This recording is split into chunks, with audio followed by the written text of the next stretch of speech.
Welcome to Bonehead Weekly. And just a quick shout out, I'm not for sure. I may actually because I have to do a little editing on our live Scarefest episode, so this is probably going to come out a little before this because I don't have to do much to this one.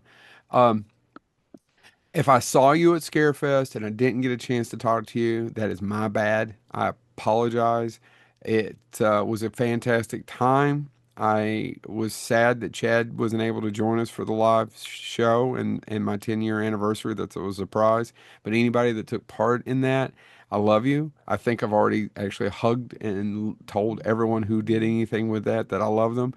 But it was just a special weekend. I didn't, I've said this, but I started talking at 2:30 Monday or Friday, and I didn't shut up till 9 o'clock that night. And thank you all so much. Now, who wants to talk about the actual episode? Well, this, of course, was my idea, but I'll let Chad talk about it. That's a joke because this one Oh, actually I'll came be from back Chad. in 1 second while Chad is explaining this. Joe's walking away. This Oh yeah, means you this don't is need when me. this means it's Chad. It's sexy time. Yes, it is. I'm This miming. only works, by the way, if you have video. And by the way, yeah, and I'm miming taking off my shirt, but I'm taking my shirt off with my uh You're index taking finger your and my shirt off? thumb, Oh no, which he's back. He's back. We have to be normal Your now. shirt off. I lifted it up and no one wanted to see my belly. Sexy time is over. What? Nothing. Who would like to see my sexy Anyway, time belly? anyway, Chad, you were saying what so this week's very serious topic is? in the 8 years we've been doing this, 9 years, My son Yeah. is 8. It's over. eight, Eight. It's about yeah, 8. It's 8 years and 3 or 4 months and But change. by the way, eight. just as a side note about this, Facebook has asked us for the birth of when the birth of Bonehead was, and I'll talk to you all about it later. But evidently, we're allowed to assign our creation a birthday now, and it will actually post it when we have an anniversary of our episode. I'm going to go back and see when our first episode premiered. So 8 year. So for the last 8 years, we've kind of hinted around this topic, but we've never actually committed to it, just because all three of us agonize when people ask us this question. It's our top 10 favorite movies. I mean, Uh, I agonize. I get it all the time. I know you all do. Oh, what's your favorite movie? And I it, know it's a reasonable question. Well, but it depends it's on the mood, the time of day. All these things. well, and it's a reasonable question in the same way that asking what your, if you have more than one child, which one's your favorite? And to quote Family Guy, obviously not the ugly one. But the the reality is that films, I mean, obviously before I ever met either of you, films were my escape. Like they Same, were what I did. same They here. were what was mine. I could watch a movie, I could, within reason, watch almost any movie, get away with it. And I didn't have to worry about it. And it was an hour to 3 hours of not being in the real world, which sucks. Yeah. And so asking me my favorite film, going back to what y'all were saying, is as a kid that, you know, quite frankly, I know everybody's like, oh, he's so cool. No, I was bullied a lot. I wasn't the cool kid. You were Uh, I cool. know. No, I wasn't. I wasn't. That was a joke, Joe, that, I know everybody thinks that Oh, I'm cool, we but don't it get turns out sarcasm around here. you may need to be screened for autism. I've learned that, by the way. If you don't pick up on sarcasm, it's not the only sign. Don't get me wrong. There's people that don't get sarcasm that's not autistic. But once again, did your mother take Tylenol? Anyway, But she took uh, it rectally, so I should be fine. that's probably a sign of another issue you need to be worried about. But anyway, no, I say all that to say, again, I have this place for films, and I think we've shown over the years, if you're a long time listener, we have all have weird taste in movies. Like there's Mhm. certain movies that we know are bad. Silence of the Hands for me. It's not a great Deep movie, Rising. but these are I love it. The I the will list goes defend it. too the list goes too long for me. I Deep Rising. and Actually, so Chad has the shittiest. Yeah, I will agree. I know. No, and what Chad has the longest list for shittiest movies out of the three of us. Yeah, that, but again, I think that's one of Don't that's even one think of it's an insult. I mean, no, it's one of the things I love about Chad. If I go, I need a stupid, off the wall, crazy movie about an action film where all the stars are only 8 years old, Chad can tell me. Hawk Jones. See, who else can do that? Nobody that's not in an asylum. that's So, true. I never would have watched Shrunken Heads had it not been for Chad Jennings. Oh, so I love all that of movie. that being said, it's literally, to me, it is like asking who's your favorite kid. Well, I don't know which one has peed me off most recently. And what mood am I in? And by the way, I thought I would do this at the end of, so this is probably going to be two parts. Spoiler. For us to try to work our way through this.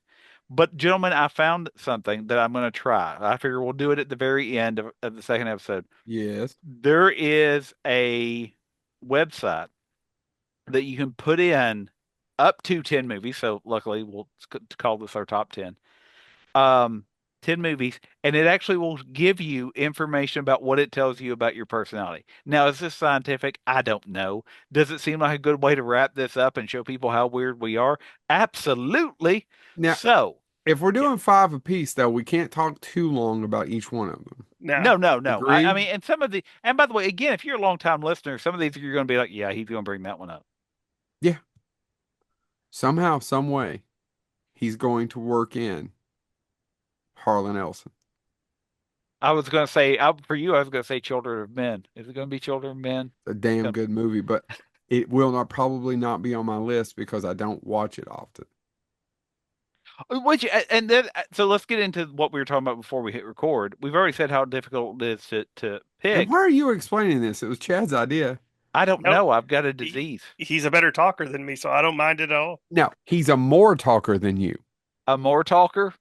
Don't More you mean talker. he's a more talker? You are I a more talk. Hold talker. on.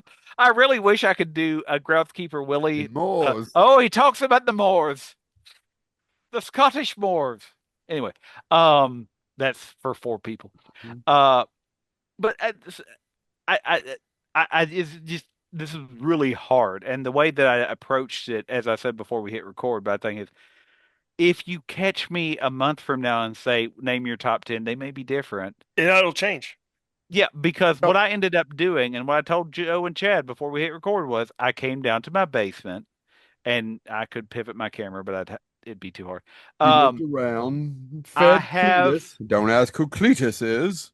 I have literally floor to ceiling. My wife a couple years ago got me built-in Your bookshelves. wife of a couple years ago. Who's the wife now? The same one, but she also did this a couple years ago. Got me floor to ceiling bookshelves, and they line literally half the basement walls, and it's books and movies, and they're overflowing, as you can kind of tell behind me. I'm trying to find paper. I mean, So, I had to leave 7 movies out that I love with a passion oh yeah, because again, we have to pick 10, and I'm like, but these are it. They qualify as in my top 10, but so do all these other films, and I had to leave them out. Oh gosh, I this is killing literally me. I still don't have my list. I just don't I understand. I came down to the basement, and I literally said, "This is a scenario I put myself in to even get this done." Yeah. If somebody I love dearly had a terminal disease and I had to sell all my physical media to pay for their surgery and I could only keep 10, which 10 would I keep? And Oh, see, I even couldn't. then, it would change. Yeah, I couldn't do that because I'm just like, there's He'd let him die. He'd like, let Let him them die. die. I hope they die. I hope my like, family dies, and I hope they burn. like if I had 20, I could do 20. I Oh, couldn't do 20 either. I'd yeah, have a I was hard going to time say, with it. I mean, oh man, I think no, I couldn't. Because I literally, by the way, this is true. And some that people expect are going to pop up on my list aren't. Same here. Um, I th- because there's and some that let me there's several that you guys will think will be on my list that are not on my list. let me start with a Whatever. spoiler. I love Star Trek: The Wrath of Khan. It may be a movie that I watch at least twice a year. It did not make my list because I used my desert island principle. I've got the TV series and we're doing Yeah. movies. So I would be like, oh, I'd still have my Star Trek fix. I can let this one go. So Yeah. that's how I approach some of these things. But even then, I went down a rabbit hole of, and this is, I'll give an example. Man, I love the James Bond films. But if I pick my favorites out of the James Bond films, it's too many. We'd already be near 10 if I just picked my favorite Bond film. Yeah. I know Joe shaking his head because all he cares about is Kuala Lumpur. All right, where do we start? I'll go first. Yes, Uh, this is your topic. so I'm gonna start out with number 10, and by the way, I just want to point out my 10 spot has changed 6 times. Okay, but really quick, you are listing yours 10 to number one. Yeah, I can't do that. I'm all over the place. you're I'm fine. all over the place. You're So fine. I did people it this listen, way. I get it, but people listening to this, this really bothers me for some odd reason. I do not want anyone thinking that one of these is my favorite film of all time because I can't answer. And No. people tell, like Kat, who has done ASL with me on these panels for years, got up and bought me a lovely Jaws popcorn bucket and said, "This is Joe's favorite movie of all time." Yeah, but again, but Disney. the way I did it was if somebody asked me what my favorite movie was, the top four would be in consideration for that answer. Yeah. So, which we'll find out next week. Next week Next week. on But Marcus Wilby. my 10 spot changed 10 like 5 times since 6 o'clock this afternoon Did your G because spot change? He's never found it. because He's still holding out hope. I was He's like, got what? four stout men working the bellows. Because I had one movie in my 10 spot, and I'm like, oh crap! But what about this movie? Is it? Do I like it more than this movie? It drove me crazy. But finally, guys, I had to settle on my 10 spot as being Django Unchained. Really? Funny enough, Chad, I was rewatching it the other day. We were talking about another episode and I was enjoying it, but I thought it was kind of slow in parts. I never thought it was slow. I still to this day don't think it's slow. By the way, Chad, oddly enough, one that almost made my top 10 was Django, the original. Yeah, Because I've rewatched it since I finally found it on DVD. I've probably watched that movie 12, 13 times. yeah, Just as a background noise, if nothing else, because I think it's so unique. You see the man with no name, Clint Eastwood. Django is fantastic. He's dragging that casket. He's coming in. That movie, the first time He James made me watch it a few years ago, it had me hooked. same here. he he James let is the one that let me Yeah. borrow it. he also gets the hell beat out of him, and that's so rare to see Yeah, in a Western. Like Clint Eastwood gets beat up. Don't get me wrong, but Not the same. Django, man, he just can't win. he gets his finger. Doesn't he get his fingers broke? Yes, he Yeah, literally can't. Yeah, because there's this entire scene where he's having to figure out how yeah, he can even get a gun to cock so he can yeah, shoot it, and the work they did on his hand to make that convincing. So yeah, anyway, I just wanted to say you talk Django and change. I just think it's really funny that I almost went in Django. So there you go. yeah. And by Franco the way, Nero. I want to say 4 Quentin Tarantino movies. It was up to between 4 Quentin Tarantino movies before I picked a Django, just because I love it so much. I love the banter between the two. I love Leonardo DiCaprio, and that is just one of the I agree. scummiest scumbags. And Samuel L. Jackson is equally as scummy. And the story it tells is wonderful. And it's hard. It's a love story. It's a man trying to get back to his wife. Uh, I based, yeah, here's my problem, and it's not other than here's the thing. What's his face? Oh my God, Python. Terry Chris. G. Oh, okay, Terry Gilliam said it, and I agree with him that Tarantino was trying to tell his love story, right? yeah. Problem is the love story is not between Broomhilda and Django. It's between Django and Christopher Waltz, Yep. Dr. Yeah, King Schultz. Dr. Schultz. Dr. Schultz. That's it. That's the love story. That's the movie. That's the arch. That's the two people that we watch get together. To I get me, it. to me, it's added on. Like the movie should have. And when Terry G said it, I was like, Jesus, he's right. And when Dr. Schultz gets killed, there should have been the one last gun battle, right? You're saying that the actual love story is the MacGuffin. To me, it's a good way to put it, Chad. Yeah, I don't. I've never heard him talk about that. I'm sure he has a great counter argument. He's smart. But it's not, and by the way, it's a fucking great movie. It's It nothing. is. It's just that's my little flaw. Yeah. Yeah. I don't have the flaws. I it's Out of all the Quentin Tarantino movies, it's up there tied in two other spots with the ones that I will watch repeatedly. Um, actually four. I will watch repeatedly without ever taking a break. So yeah, Django Unchained, that's my 10 spot. All By the right. way, the great sequel to that, A Million Ways to Die in the West. His cameo there. Now, here's another one. You want me to go next?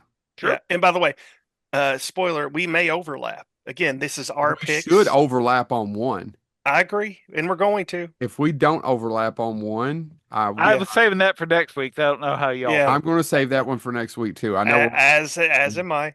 because it just means so much. Yep. So yeah, we're gonna Sorry, I was moving around. I know where this is so, going. so as we progress, we're not going to change our picks because of the fact we don't know, none of us know what we picked. No, but we all know So that there's the one. we all Here's know there's the mine. one. And it's not because it's the greatest movie ever made. It's not because it's the smartest movie ever made. In fact, it's one of the most 80 movies ever made. And Rocky Four. I argued with it. I went back and forth in it. And the reason why the sequels don't quite work and the remake doesn't quite work. But you can put on RoboCop any time of the day and I will sit and watch RoboCop. Yep.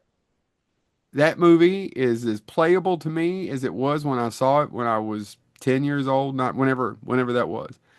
I will watch it. It won't bother me. I won't get bored. I will. So that's kind of my criteria for my list. Same here. It is, it's exquisite to me. I love it. Everything about that movie works to me. And it is very 80s. I understand. And the remake, I will give them credit, got about a third to two-thirds of it right. But that's about it.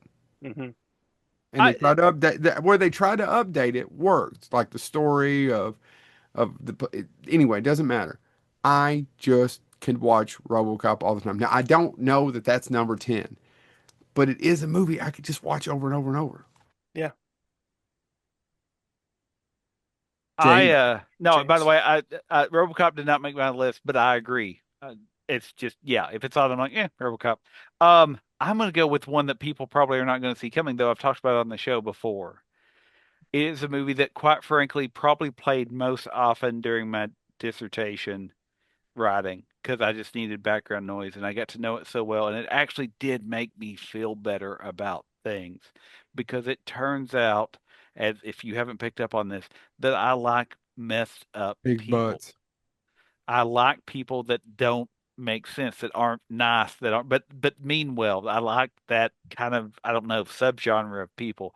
And some people, Joe, have happy stories about good times and It's a noodle good salad. movie. Oh, it's so Just watchable. nobody in this car, as good as it gets, Oh, James, that's a good one is because I It, quote it all the time. I actually said that the other day to somebody who had no idea what I was talking about. I was like, no, it's some people are very happy. Just no one who's in this I said, no 100%. one yeah, in this conversation right now. it is one of the, I'll be honest, I mean, Jack Nicholson obviously has a storied career, and Helen Hunt and Greg Kinnear. But it is the one that, as much as I love Jack Nicholson and other things, and he's phenomenal in a lot of things, but there's something about this movie when I'm having a bad day or when I'm stressed, and that's why it was my dissertation movie. It was, man, ain't nothing going right in this movie, and yet somehow it still works out in some ways. It's not perfect, not everything's resolved, not everything's flawless, but it's just a movie that says, listen, everybody's messed up in some way, and we're Yeah. going to make it work. And yeah, it's going to be awkward. It's going to be horrible. It's going to be weird, which pretty much sums up my dissertation. But it was my go-to. And it's so, I do quote it all the time because, again, some people have happy stories about good times and noodle salad. Just Just nobody in no this one in this car. car. I Yeah. agree. I love As Good as It Gets. All right. Um, guys, for me, the next one, you know me, I love crime noir, and it doesn't get any better than the Maltese Falcon That's a good for movie. me. John Huston directed, wrote, and Humphrey Bogart nails it as Sam Spade. And I love those movies where it's just constant back and forth, just and sit like the front Sydney page. Greenstreet. And I was Sidney Greenstreet as Casper Gutman, Mm, and that name fits Sydney Greenstreet so well. Ah, yes, it does. If you don't know who Sidney Greenstreet is, the best way I know how to describe him is he's the Simpsons parody of he's the what is it, the Cayman Islands banker or I salesman. guess. Oh crap, did I just say that? Oh crap. um Also, I mean, just everybody in this movie is great, and Peter Lorre, a young Peter Lorre for that matter, as Joel Cairo.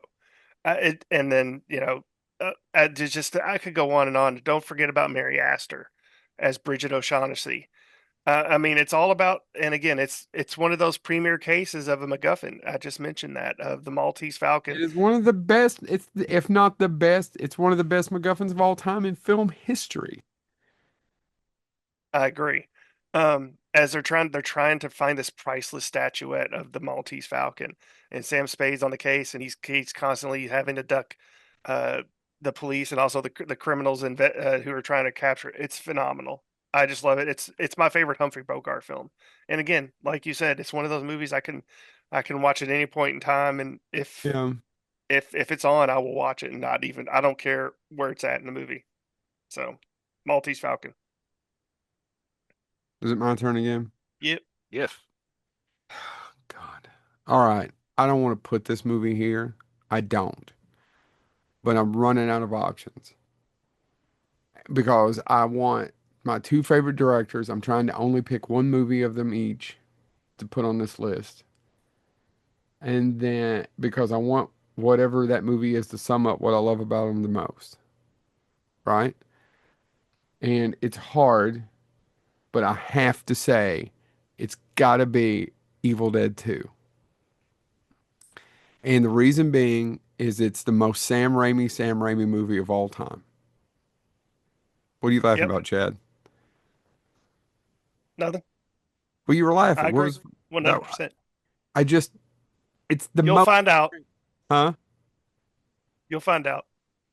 It's just, I want, you try, I started thinking about Darkman, I started thinking about Army of Darkness. I started thinking about, I was even rewatching Spider-Man 2 the other day with my kid. And actually, it's not his best film. That to me is A Simple Plan. His actual Yeah, best film is A Simple Plan. agreed. But if you ask me tonight, I did it the other day. HBO had them on, HBO Max had all of them on there for a while. I don't know if they still are. And I found myself watching Evil Dead 2. If nothing else, I love the opening. It's just the way he tells the story. It just, and the story in it, and the way it's just, it blew my brain. And it was like somebody was making a movie just for me. And I could still watch it. Oh, I could just watch it all the time. I'll be quiet now. But I don't feel that it deserves to be number nine. I Mm-mm. love that movie. It meant so much to me. I've realized as you've been talking about this, Joe, that I'm picking a lot of movies that I quote constantly. Yeah, and so And that's that's me. I'm picking things that I'll go, oh man, I really should watch this new horror film for Scarefest. Oh, well, Evil Dead 2's right here. By the way, I Yeah. also love the remake. I'll be quiet now. so I do pick a lot of mine. Like I said, Good Times Noodle Salad for as good as it gets. This one, I'll give you a brief scene from it because it is one of my favorite ones. It's not a scene I quote often, but I just love this scene. What it is a serial killer, a murderer, if you will, realizing that he is actually on par with another set of killers. And here's the scene. His accomplice says, "You got 12, they got 12. I've got 13. No, no, Johnny, 12. Don't brag. 13. There's Mr. Spinazzola, the first one in London, two in Johannesburg, one in Sydney, one in Melbourne, two in San Francisco, one in Phoenix, Arizona. Phoenix? The filling station. Filling station. Oh, yeah. Then three in Chicago and one in Bend. That makes 13. You cannot count the one in South Bend. He died of pneumonia. He wouldn't have died of pneumonia if I hadn't shot him. No, no, Johnny, you cannot count him. You got 12, they got 12. The old lady's is just as good as you are. The line I quote from this movie all the time is, Insanity runs in our family. Hell, it practically gallops. Arsenic and Old Lace No, it's such is a a good movie. movie I quote all the time. If you've never seen Arsenic and Old Lace and you're a fan of horror comedies, you have missed out. Frank Capra, best known to most people for It's a Wonderful Life, around, especially as we approach the holidays, directed Cary Grant in Arsenic and Old Lace. And the plot to the movie is Mortimer Brewster finds out that his dear doting aunts have been killing old men once they're widowed so they won't be lonely. He realizes his cousin thinks he's Theodore Roosevelt, and or he knows that already, but he also realizes, oh, wait a minute, what if insanity runs in our family as he's getting ready to get married? And at the same time, a serial killer and his accomplice breaks into the house to hide a body as well. And that's the scene in Arsenic and Old Lace. And it all happens in the house, more or less. And it's just a farce, but it still holds up. It's based on a play from, I think the play actually premiered in the 1930s. Boris Karloff actually played the character that was supposed to look like Boris Karloff in That's the the play. joke. That's the joke throughout And the movie. and one of the regrets is when they made it into a movie, they didn't cast Boris Karloff, which would seem natural, but they decided not to. And there's a story there that I'm not going to go into. But if you've never seen Arsenic and Old Lace, it's a farce. It really is a horror farce where, is it nature versus nurture? Is Mortimer Brewster as insane as his family? There's a couple twists and reveals with that, but it is just an old school horror comedy about a serial killer and two old ladies killing widowed men. And Yeah. it sounds weird to say it, but if you can get through that movie without laughing, you probably are a serial killer and need to get checked. Uh, so my next pick again, I was jumping back and forth by picking directors I love or movies I love or just movies that have great plots, and this one has all of them. So I had to put it on my list, and I'll just say the one line that I always love saying: "I am big. It's the pictures that got small." Yeah. I love Billy Wilder's Sunset Boulevard. Oh, you son of a bitch. It's one of my favorite That's movies a of good. that era. Yeah. And it's written by Charles Brackett, Billy Wilder, and D.W. Marshman Jr. It stars William Holden as the lead, as Joe Gillis, and of course, coming in like a bat out of hell is Gloria Swanson as Norma Desmond. I mean, and then the cast is amazing. It has a lot of people playing their actual selves, like H.B. Warder, Buster Keaton, Cecil B. DeMille. I mean, the list goes on and on. But I mean, it's just a great view of old Hollywood, It of is. of an actress who's past her prime, whose time was in an age of Hollywood that's no longer relevant, and she can't grasp with that. Also, too, one of the funniest things ever is I one of the stories I always like here, I always get a giggle at is I was a big fan of Gilbert Gottfried, may he rest in peace, and his podcast. And he always talked about she really fucked that monkey. And I still, And I this, s- and for people who don't know, not the monkey part, I will get past that. But um uh she was a silent movie star. yeah, Yeah. yeah, I in know real life, people probably don't I don't know if people know that. yeah. And she plays Norman Sorry, Desmond now so you've got me creepy. thinking about him fucking that monkey.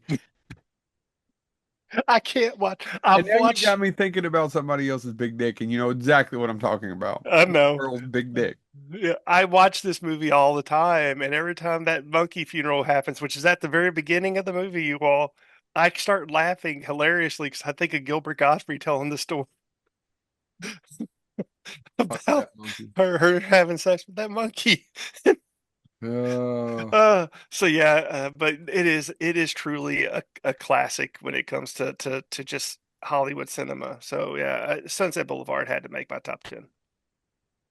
I want to get out one of my favorites because it's so hard to pick one. and I want to pick, and they made so many movies or so many TV series, but now I have to back to what James was talking about. Well, if I can do that, if we're talking about Desert Island Discs, then I can pick the series and I'll be okay with that.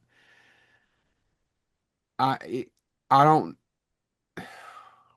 You said Wrath of Khan earlier before we started recording, and in Wrath of Khan's one of my favorite movies of all time, and not one of my favorite Star Trek films, one of my favorite movies of all time. But Mhm. I kind of have to go with Empire Strikes Back. I figured that was going to be on your list. But I argued with it though, because Yeah, there's scenes, like if you just showed me, if I just wanted to watch something this afternoon, that last 20 minutes of Rogue One is maybe some of the, now Rogue One overall to me is flawed. yeah. It works, but that last 20 minutes, even my kid, he will get a lightsaber, and we're talking about, it's just Empire Strikes Back is hard to beat. Yeah. Downer ending. It has all the cool toys in it. I don't. It's just hard. I want to say Empire Well, Strikes it also introduces the greatest character of all time, Back. Mace Windu. Mace Windu. Lando Calrissian. Calrissian. He's over Great. there. He's in the Empire selling that malt liquor. All right, James. I'm going to go with one. Everybody's seen Empire Strikes Back. Everybody knows the plot. Yeah, I'm going to go with one that I've mentioned several times on the show, and Chad always cracks the same comment, or Joe will one. But it honestly is one that when I want to stop and think and actually look at morality and actually think for a little bit, it's hard for me to beat the Seventh Seal. All right. It's a He's head. a big Demi Moore fan. I knew. I Oh, love sorry. I when, was about to quote a line from that movie, but it's from the handicap guy. I can't do it. um, but aren't they all handicapped in their moment of death? Anyway, Where the hell did that come from? because it's that type of movie. One of it's one of the reasons, and this was a made for HBO movie, but I love this movie for the same reason that I love Cormac McCarthy's The Sunset Road? Limited. Oh yeah. It is, I don't care where you stand in your faith, in your belief, if you're agnostic, if you're not, if you watch this movie, it is hard not to actually sit there and go, because of the question it asks. Antonius Block, who is played by Max von Sydow, perfectly. Um, is if you've never seen the film, you've seen things that parody it, because everything from The Simpsons to Bill and Ted's Bogus Bogus Journey. Journey There's 10 is, minutes of it in there as a yeah, parody. and it's direct. You can they play it for laughs, but I'll be back it's in 1 second again. I'm so sorry. um but Antonius Block, played by Max von Sydow, has this great line, and several great lines, but one of my favorite lines is where he is grappling with faith. He has met death. He knows there's more to the cosmos, but he's also coming back from the Crusades during a time of plague. How do you keep your faith when you've fought a religious battle and your countryside is being destroyed, and he knows he's dying. He knows he's not going to win. He's buying time playing chess with death. And he has lines like this. Faith is a torment. It is like loving someone who is out there in the darkness, but never appears no matter how loudly you call. And he's not the only one that has moments like that. There's a lot of other lines, a lot of the other characters, some of which are performers, have lines where they question what is love, what is faith, what is all this stuff that we say is important, but we can't tell people exactly what it is. Right? And I think that's why Seven Seal is such a fascinating film. And as much as Bergman has often been linked to this, um there's the critic does one of the best parodies of Bergman, and I think it's supposed to be Jay's student film, where it's like eggs in a frying pan and then the picture of somebody being, hanging, and it's just weird, right? But it works for this film because it really is exploring this idea. Another quick quote, and then I'll shut up about it. It is not a film that you can just have casually on the background. I've never pulled that one off. I can put on As Good as It Gets and work in the background. Seven Seal, I'm immediately like, no, I've got to take it apart again. And I've seen it so many times. But I do another quick quote. Love is the blackest of all plagues. If one could die of it, there would be some pleasure in love, but you don't die of it.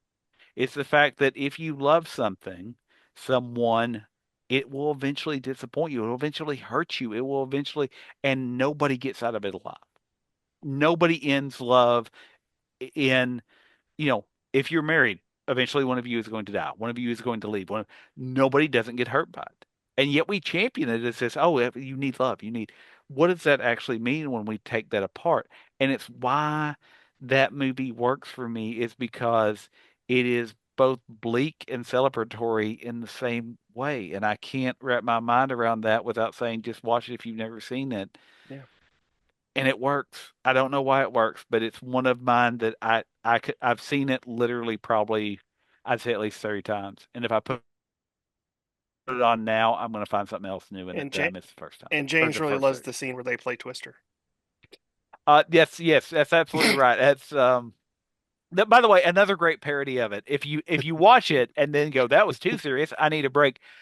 Go and find the Animaniacs episode because it was one of my dad's favorite episodes of Animaniacs. My dad, by the way, at that point in his life had never seen The Seventh Seal, but there's a scene where they get sent to death comes to claim them because Wacko eats one too many Swedish meatballs in a Swedish meatball eating competition. I think it's actually referred to as the Swedish meatball eating competition. Death comes to claim him because he eats himself to death, and they challenge him to a game. And similar to Bill and Ted, they says we can play chess, and they go into the Bergman type narration. Chess is unknown to us. We prefer checkers.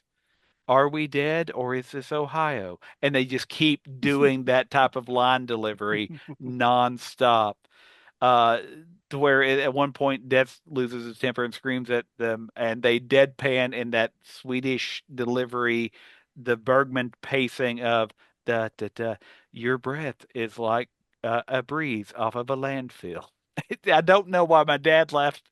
What the hardest, some of the hardest I've ever heard him at that episode. So again, it's everywhere in our culture. It pops. Anytime you see Death playing a game, it's an allusion to Bergman. Seven Seal. Check it out. All right, Chad. So for my next pick, again, I had to go when I picked this one, I had to pick one of my favorite directors of all time. And again, when I picked it, it was hard for me because there are so many films of his that I love, but this one really holds a special place to me because of how crazy it is. Evil Dead 2. Dude, it's the most Sam Raimi movie ever Yeah, made. and that's why I love it. I originally because my introduction was Army of Darkness, and Mine too. I love Army of Darkness to this day. I will stop and watch it, but Evil Dead is just on another level. It's so great. Sam, what? Oh, No, no, James is laughing. Okay. Oh, no, go ahead. I'll add on a thing. yeah, no. So I really, really love Evil Dead 2. Just like Joe said, I had to put a Sam Raimi film on here because I love all of his films, but like I said, it's Darkman, it's Evil Dead 2, it's Army of Darkness, it's Spider-Man 2 is one of my favorite comic book movies of all time. It's still up there in the top 5 for me to this day. But Evil Dead 2 just I love it. It has a special place to me. My friend introduced it to me in high school, and it kind of I had already had a love of Sam Raimi at that point, but it and also too it's what made me and the bearded one up here friends for over 20 years But now. it's open narration with a book and animation, and then it takes off from there, and then there's Yeah. flying, and then there's a fucking laughing deer head. It makes That's Yeah. it. Yeah. That's it. What I was going to say. Literally, if you there held is a gun to so my much head, creativity in that movie. and you said, sum up Sam Raimi, it's that laughing deer head for me every time. That makes no Be- sense. It's like, what? oh, but it does. Ah! It does make sense because the reason that scene works on me and I love that scene is it's funny and it is horrifying because that is when Ash completely breaks. Yeah. And Yeah. see When that he starts to laugh along with the demon deer head and the deer head's laughing and he's laughing, I'm like, oh no. He ain't coming back from this one normal. and see that And not that he ever would, but that scene is, I was actually talking to somebody a while back, and they said, "Oh, I love Sam Raimi. I love Bruce Campbell," and I immediately went Deerhead scene, right? And they went, "Oh, it's a great scene." I'm like, it's the one again, gun to my head." And you said I had to pick one scene that would be like sum up Sam Raimi for somebody that's never seen it before. I'm going to say Evil Dead 2 Deerhead scene. Yeah. Um, so I same way, and again, I love all the Evil Deads, I really do. But that's one of the things that I will not complain about because I do love Evil Dead Rises and the Evil Dead, whatever you want to call it, whatever Fetty's Evil Dead. Betty's Evil Dead. Yeah, They're great, it's a good but movie. they lose a portion, they lose the wackiness, the craziness of the horror, and that's one of the things that I was like, ah, man, it's still not Sam Raimi's It's because it doesn't have that. there's a certain level of absurd that in horror that gets under my skin faster than actual blood, guts, and gore. And that literally, because I remember the first time I watched, again, the deer head scene for me is it. It's what would you do? I Yeah, mean, if that absurd situation happened, you're in the middle of the cabin in the wood, and the dead deer on the wall starts laughing at And the you, lamp. and the lamp, and yeah. everything around you is telling you you're going to die. But not only are they telling you you're going to die, they're laughing at your situation. Well, That was when I'm like, no, it's over. It's helpless at that point. There's nothing that everything is going to kill you. yeah. It's Uh, like my high school experience all over again. by the way, they talked about how my love of the not so great. Highly recommend checking out. Evil Dead was co-written by Scott Spiegel, also known as Fake Shemp. Yep. Um, I highly recommend checking out Scott Spiegel's Intruder. Have you seen it? I watched it this week. You've never seen it before? No. Sam Raimi dies. Yeah, Danny Hicks kills him. so does Dan Raimi, Ted Raimi, and Yep. Bruce Campbell has a brief cameo. It's so dumb. It's just Danny Hicks. dumb. It's at a grocery store. It's a Yeah, serial killer. It's a slasher at a grocery store. story. Yeah. So I Yep. highly recommend checking out Intruder. Okay, Joe, my turn. We're picking out favorite directors for number 7. Boy, I hate this because I am picking out you somebody I mean have been. wait? Are we on Yeah, we are on number 7. Sorry, I I'm lost on track. number 7. Yeah, yeah. We only have 2 more. I'm One more. obsessed. One more. I'm obsessed with this director. I've read his biographies. I've read some of the books that other people. It's just, I've watched his movies. He is considered to have made one of the best American films of all time. And as much as I love Citizen Kane, here's another thing that was driving me crazy. I knew this was coming up. I can't pick Citizen Kane. I know. I have to pick F is for fake because about once every 6 months to a year, I will put this son of a bitch on because this is perfection. He made this movie out of bullshit. And I Yeah, don't mean that the third act is bullshit. I know that. I mean, he pieced together a movie from other people's stuff. I And think made a movie. I think I told you guys this. So Joe and James really love F for fake. F for fake. F for fake. But it took me 3 times to actually watch it. Oh, it takes you 20 minutes to get acclimated to the way he's telling a story. Yes, exactly. And I gave up twice, and then I went back the third time and was like, okay, I'm sitting through this and watching it. And I loved it. But it takes you because it doesn't tell a story in the way that you want as a regular film. It No, bounces continuously because he took all this footage and he, to himself, had found a way he might be able to make some movies still and not have to invest or not have to worry so much about money. I can, this is not his best film. I am telling you now, Touch of Evil. Go watch that. Go watch The cuckoo uh, clock. well, oh my God, we're not even into to have to watch his best performance is not even in a movie he directed. It's called The Third Man. for man, yeah. Which I That's his thought was best going to be on your performance. list. It should be, Yeah, but I only want to watch Chad the scenes he's in. Not that I true. dislike Joseph Cotton. I just want to watch that one scene or the second one. For this, I can sit all the way through it multiple times. And it's just weirdly, and until you watch it, if you've never seen it, do yourself a favor, check it out, and you're going to get aggravated with it the first few minutes. Chad's right. I got aggravated with it the first time I ever watched it. And it's Let for it me. just sit there.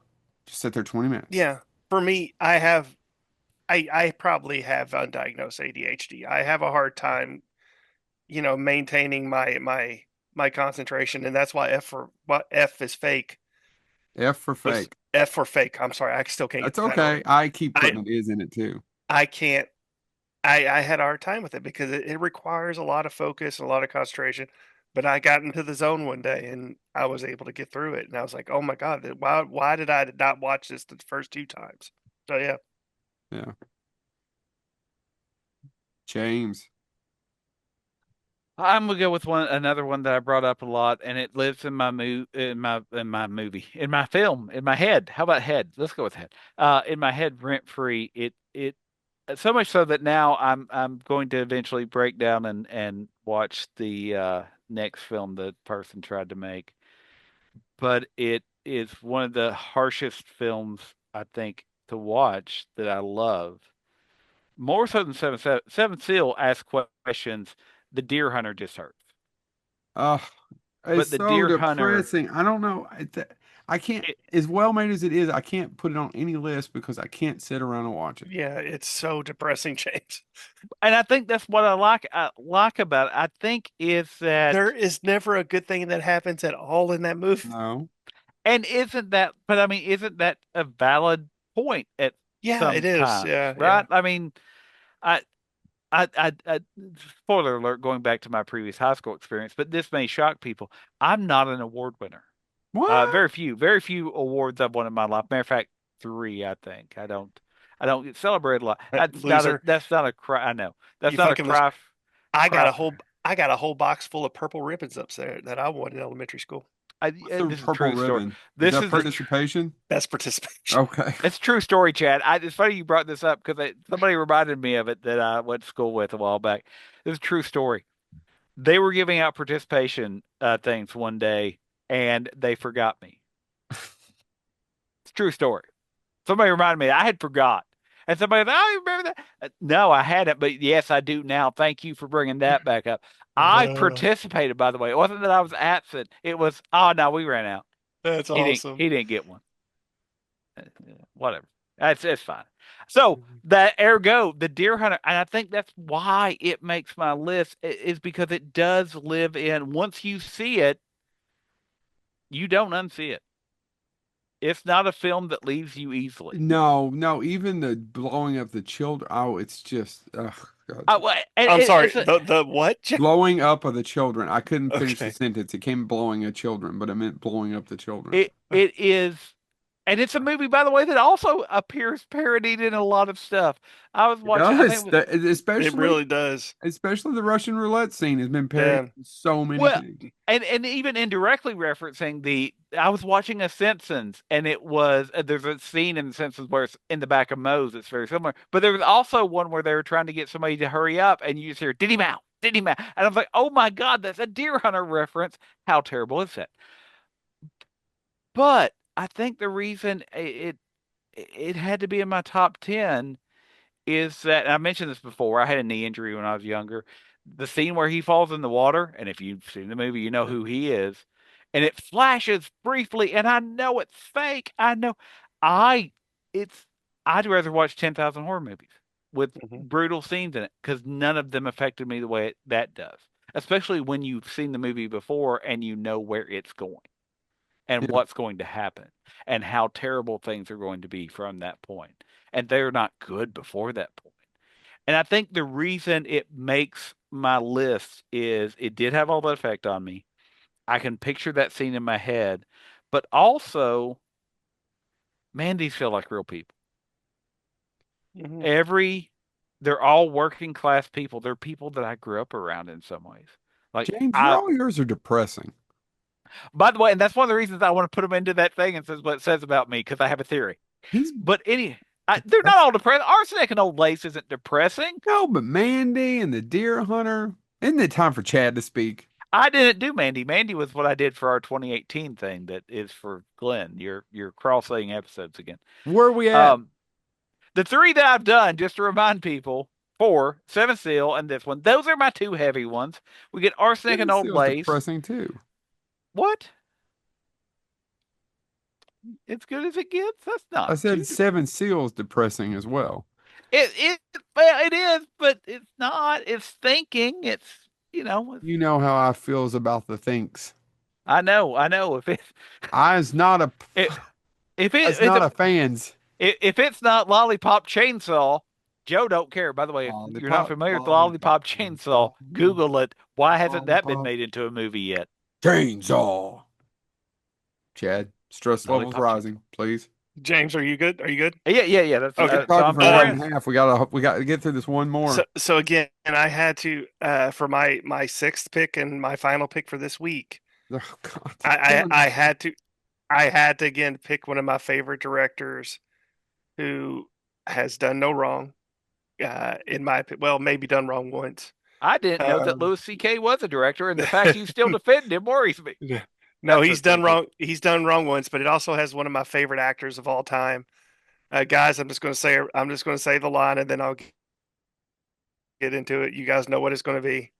Okay, you people sit tight, hold the fort, and keep the home fires burning. And if we're not back by dawn, call the president. Yeah. Big big trouble in Little China. He's done lots of wrong, and I he's my second favorite director. he's done one really wrong movie. If you say vampires, I'll burn your house down. No, Memoirs of an Invisible I know. Man. I Not knew it was Oh going to no, there's be. more than just memoirs. what? I Ghost to Mars, Yeah, it's wrong. It's but I wrong. like 10 minutes of it. It's bad, but I enjoy it. Memoirs of a Man, not so much. Your Yeah. hatred of Chevy Chase. Why do you all hate Chevy Chase? So John Carpenter also hates Chevy Chase. Well, that's between him and me. All I know is I enjoy Chevy Chase. I mean, I probably wouldn't want him, hanging around my house all the time. But if you want to stop by, I'd make him a cup of coffee. So Big Trouble in Little China, man. It's just that was a movie that I didn't actually get to really see as a kid. I got to see on TV in parts because, like I said, back in the day, whatever was on TV was on TV, and if you missed it, you missed it. And I would only capture parts of it, and I never could find it in the video store that I went to. So, I mean, I didn't get to see it till like later, like 10 or 11 years old, all the way through. And it's still one of my favorite movies of all time. And again, this is coming from a long list of John Carpenter films that I truly love with a passion. It's his only good action film. Yes. It is Um, is it's his best comedy. yes. It's the most quotable. Yes. I'm so And sorry. I'm actually no, supporting you. What? And my I know. son loved it. We watched it two or And three times. both my daughters loved it too. It's the only, and my daughter, by the way, Joe, we haven't talked, James. My daughter loves the thing. Well, yeah, So, but Haley, it's right? no Abby. I won't show. Hey, That's my old because she's my an oldest, alien and my she's come oldest. to replace us all. So the story of people, and then I'll get it back into. She watched the film, and she got tired, but she got right up to the point before things get really interesting, and it's just Uh-huh. basically them. And she's like, "Dad, this movie's kind of boring." And then went back and watched the next day. She goes, "Okay, I'm better now. This is really good." Yep, She yep. got because we started right at the dog transformation scene. Old Uh, Jack Burton always says, I don't know. yeah, I don't Yeah. know. By the way, have y'all Watching read my kid, anything? hearing my kids say it from time to time is really funny. By the way, have y'all ever read Wilford Brimley talking about filming that? He No. wasn't a fan. No, I saw an old interview with him. I'd never heard it before, where he I was just like, saw it I'd never heard it either. It must be going on the socials, but he wasn't a fan. yeah, he basically said, I woke up one day and realized, what have I done? Why am I here? This is not going to work. Like this. Oh, what an awful idea for a film. And hopefully nobody said that about Big Trouble in Little China because it really is that much fun. I love Jack Burton. He's one of my favorite characters of all time. All right. And Kurt Russell played him gloriously. So yeah, just Big Trouble in Little China. Uh, I don't know. I don't know. Because it's my last one, and I shouldn't be fretting Well, about this you as got much. five more next week. We're doing 6 through 10. You can revisit next week with five All more. right. This really should be in the top five.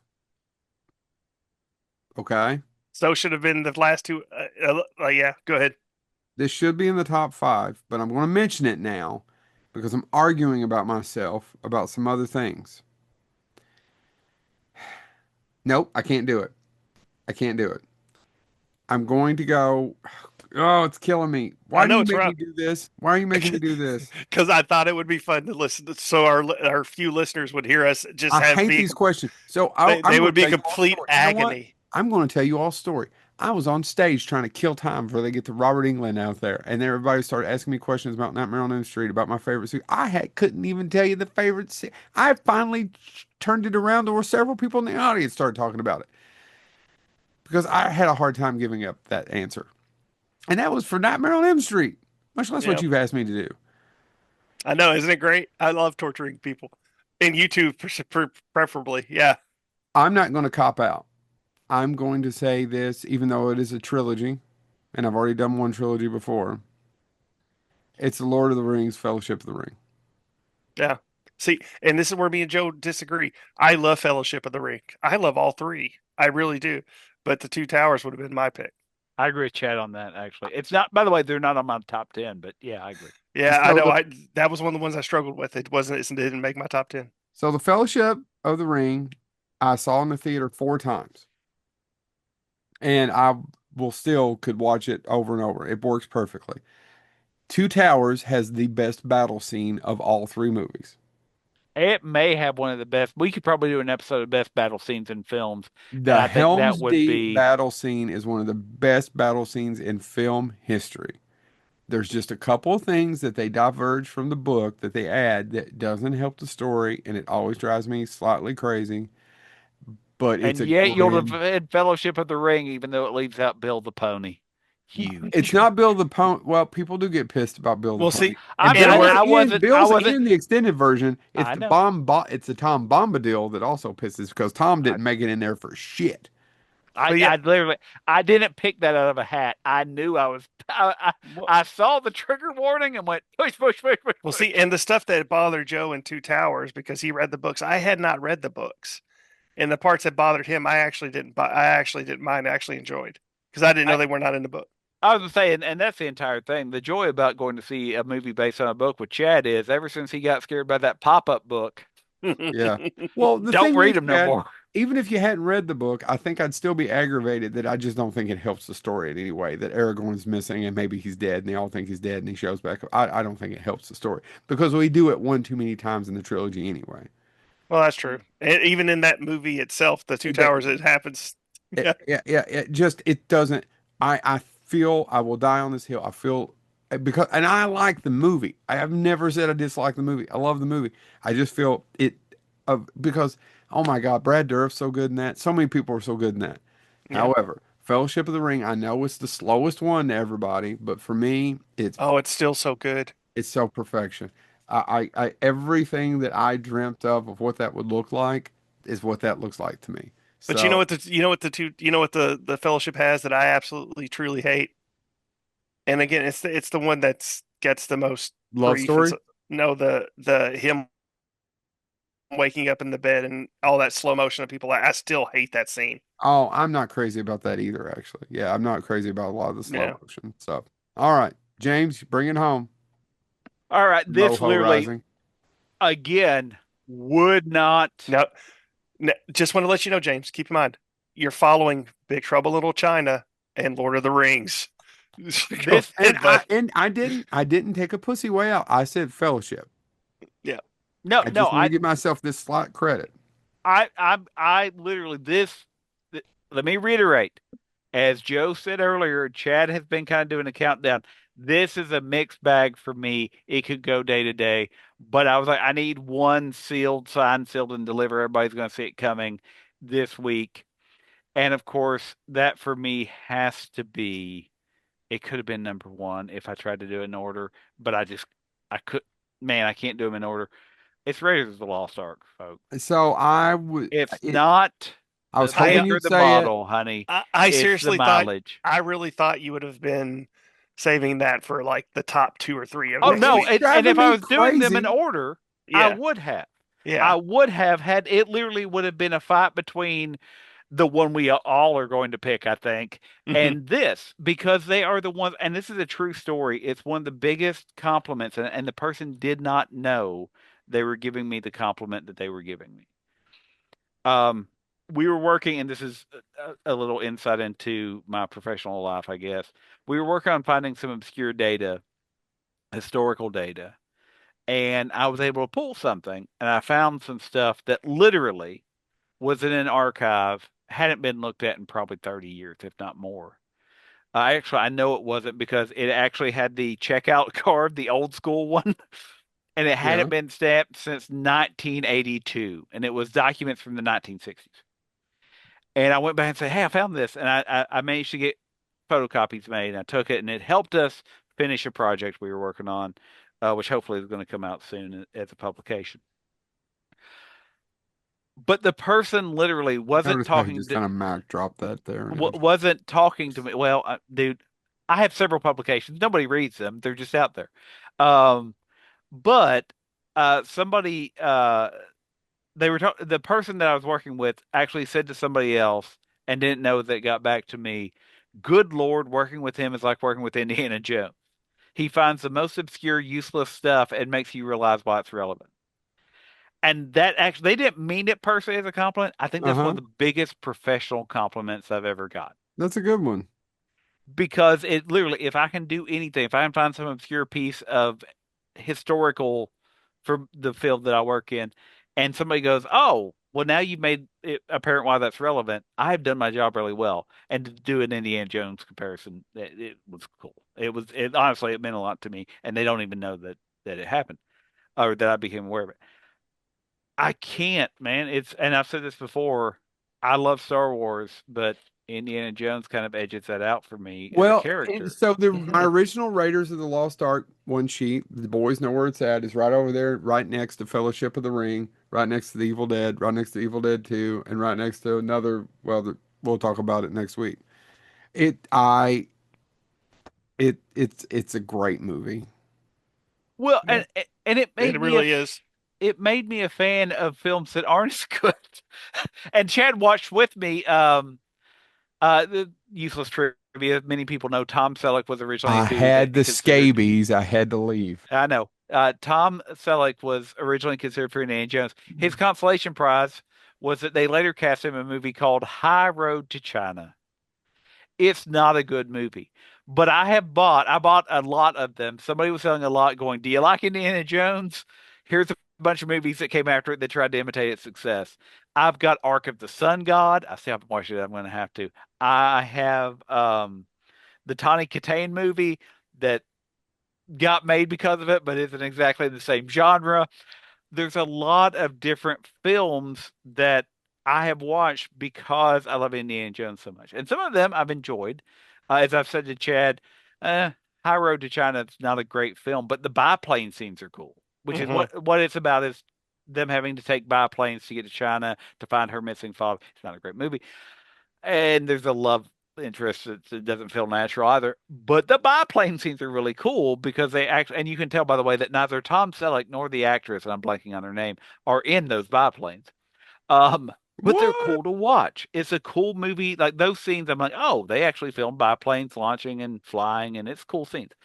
Um, but none of that I would have discovered, and none of it would I. And I have even went back and read the things that inspired Indiana Jones, like um, King Solomon's Mines, which also was remade into movies because of the success of Raiders of the Lost Ark. But I went back and read the original ones, and I've read several other things that Spielberg and Lucas said. Obviously, the serials based on these is what made us want to go back and make Indiana Jones, and I've enjoyed those.